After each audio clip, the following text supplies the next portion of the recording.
I want you to do something for me right now, wherever you are. Just take your hand and lightly touch the side of your neck. Go ahead. It feels pretty solid, right? Just feels like a column of muscle and skin holding your head up. Maybe you feel a pulse thumping away. But if we can actually peel back the layers, which, spoiler alert, is exactly what we're going to do today, you would realize that the neck is basically the busiest, most high-stakes superhighway in the entire human body. It really is deceptive. You look at it from the outside and it just looks like a simple cylinder. But inside, it is, well, it's chaotic efficiency. You have air rushing down to the lungs, food sliding down to the stomach, high-pressure blood rocketing up to the brain. Against gravity. Against gravity, right. And blood draining back down. And then woven through all of that, you have this massive, tangled web of nerves firing signals to your shoulders, your face, your tongue, your diaphragm. And it's all packed into this incredibly tight, flexible space. And that is exactly why today's deep dive is going to be so fascinating. We aren't just looking at anatomy for the sake of anatomy. We are looking at what happens when something goes wrong in that superhighway. Specifically, when cancer invades the lymph nodes of the neck.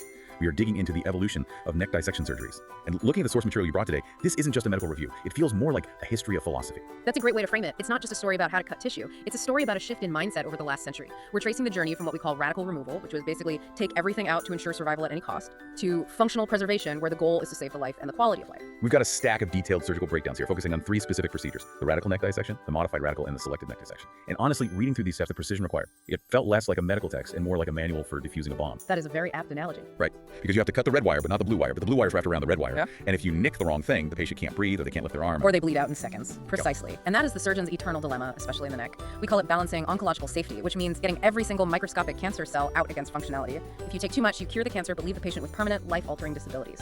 If you take too little, you save the function, but the cancer comes back. So let's start where it all began, the gold standard, the radical neck dissection, or RND. This sounds intense just by the name. It is intense. This procedure was described by George Creel way back in 1906. For a long time, and still today, for very aggressive disease, this is the go-to operation. When we say radical, we mean it. This is typically used for N2A, N2B, or N3 nodes. And in plain English, that means the cancer is pretty significant. It's very significant. It's palpable. You can feel the lumps, and they are usually larger than 3 centimeters, or there are multiple of them. Okay, let's unpack radical, because I was reading the list of what gets removed in an RND, and it felt, well, extensive. It felt like hollowing out the neck. It is extensive. You have to understand the logic of the time. The lymphatic system is a network.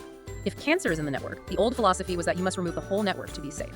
So the goal is to clear lymph node groups 1 through 5. The entire board. The entire board, exactly. From the jawline down to the collarbone and from the midline back to the trapezius.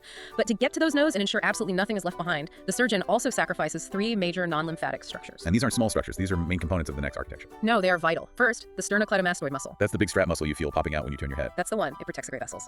Second, the internal jugular vein. The main drain for blood coming out of the brain. Correct. And third, the spinal accessory nerve. They take the vein in the nerve. In a classic radical, yes. The idea is that these structures are either involved with the cancer or they are essentially in the way of getting a clean margin. This is often done for salvage treatments, maybe radiation failed and the tissue is messy, or to prepare the neck for a massive reconstruction flap where you need space for new blood vessels. I was reading about the procedure itself, and there was this phrase that stuck with me. The sources mentioned the corners of consternation. Ah, yes, a very vivid term. It sounds like a location in a fantasy novel, or maybe a very bad vacation spot. But in the operating room, it implies terror. It refers to the 4 major danger zones in the surgery where things can go wrong very quickly. You have the junction where the trapezius muscle meets the clavicle. It's very easy to get lost there surgically and hit vessels you didn't mean to. Then you have the lower and upper ends of the internal jugular vein. Let's talk about that vein, because dealing with the internal jugular vein seems like one of the scariest parts of this. The sources detailed something called the Houseman's suture. This is a critical technical detail. Think about it. You are sacrificing the internal jugular vein. You have to tie it off. But this is a massive vessel carrying a huge volume of blood. Just tying a knot around it isn't enough because the venous pressure can be substantial. If that knot slips off, You have fire hose of blood. catastrophic bleeding. Instantly, it floods the field. You can't see anything. So the Houseman suture is a transfixing suture. Define that for us. It means you don't just loop the thread around the vein, you actually stitch through the vein itself. You pierce the wall with the needle before wrapping the thread around it. It locks the ligature in place so it physically cannot slide off the end of the cut vein. Wow. It's a small detail, but it prevents a disaster on the table. It's the difference between a secure closure and a ticking time bomb. It really highlights the stakes. It's not just cutting, it's structural engineering. But even with this take everything approach, there are lines the surgeon won't cross, right? Contraindications. Yes, you have to know when to stop. You don't do a radical neck dissection if the patient has distant metastasis. Meaning the cancer has already spread to the lungs or bones. Exactly. At that point, a radical neck surgery puts them through massive trauma without curing the systemic disease. It's not ethical. And what about local spread? Like if the cancer's dug in too deep? That's the other hard line. If the tumor is fixed to the prevertebral fascia, that's the tough layer right on top of the spine, or if it has encased the carotid artery itself, it's often considered unresectable. You can't take the carotid. Generally speaking, no. You can take the jugular vein because you have others on the other side, but the carotid, that's the oxygen supply to the brain. If you cut that, you risk a massive stroke or death. If the cancer is stuck to that, you're in a very difficult, often inoperable position. So the radical neck dissection is effective. It gets the cancer out.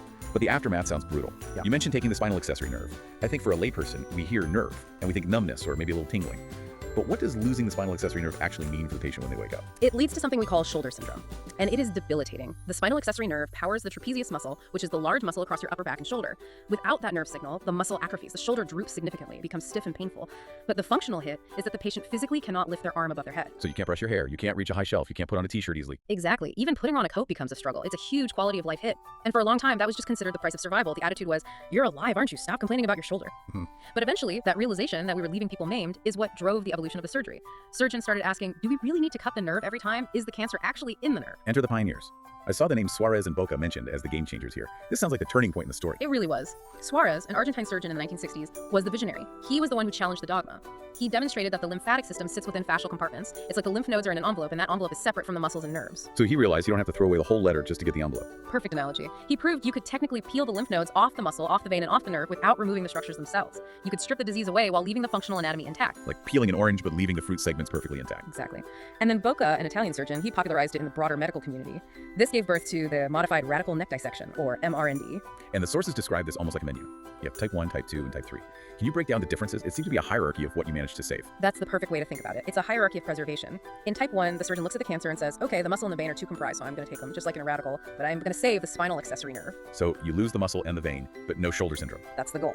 Then you have type 2. Here they save the nerve in the internal jugular vein. They only remove the sternocleidomastoid muscle. Okay, and type 3. Type 3 is the holy grail of modification. You save everything: the nerve, the vein, and the muscle. The only thing you remove are the lymph nodes and the fatty tissue containing them. This is often called functional neck dissection. So you walk out of surgery looking almost the same as you went in, structurally speaking. That's the idea. This sounds great for the patient, obviously, but thinking about the surgeon, this must be technically way harder. In a radical, you just clear the space. You cut and remove. In a modified, you're trying to save a microscopic nerve that's wrapped up in the very tissue you're trying to remove. Finding that nerve must be an obsession for these surgeons. Oh, it is. The source material actually geeks out quite a bit on the anatomy of finding the spinal accessory nerve. It's the star of the show in an MRND. If you cut it by accident, you failed the modified part of the surgery. So give us the landmarks. If I'm a surgeon staring into an open neck surrounded by muscle and blood, where am I looking? Well, first, you need to know where it relates to the internal jugular vein. The stats in the research are fascinating. In 96% of people, the nerve crosses superficial meaning on top of the vein. That seems convenient. It's right there in front. Usually. But that leaves the other 4%. In those people, biology throws a curveball and the nerve goes behind the vein. And you better hope you notice which anatomy you're dealing with before you clamp down, or you'll sever it. Wow. It also sits anterior to the transverse process of the atlas, that's the C1 vertebra. But the most famous landmark is probably Erb's Point. Erb's Point. That sounds like a cliff on a nautical map. It functions like one. It's a spot on the posterior border of the sternocleidomastoid muscle, about halfway up.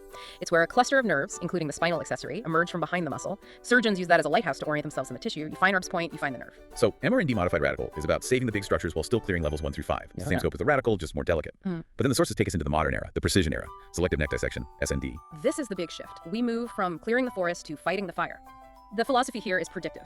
We now know, thanks to decades of data, that cancer doesn't just spread randomly in the neck. It follows predictable drainage patterns depending on where the tumor started. So if you know where the fire started, you know which way the wind is blowing. Exactly. And in selective neck dissection, the rule is the sternocleidomastoid, the vein, and the nerve are always preserved. We're only going after specific lymph node levels that are at risk. Let's look at these patterns because the logic here is fascinating. It turns the neck into a subway map.